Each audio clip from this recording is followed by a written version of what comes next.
আজ আমরা পড়ছি রোটেশনাল মোশন, আবর্ত গতি বা কৌণিক গতি। কৌণিক সরণ, অ্যাঙ্গুলার ডিসপ্লেসমেন্ট।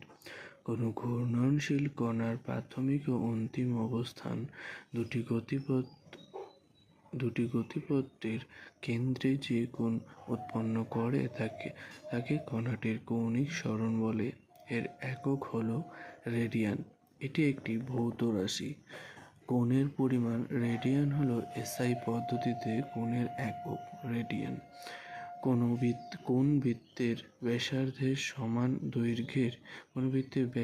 সমান দৈর্ঘ্য বিশিষ্ট বৃত্তচাপ এই বৃত্তের কেন্দ্রে যে কোণ উৎপন্ন করে তাকে 1 রেডিয়ান বলে। তো 1 রেডিয়ান ইকুয়ালস টু π/180 রেডিয়ান বা 1 radian equals to 57.296 degree. Radian দুটি দৈর্ঘ্য অনুপাত এর কোনো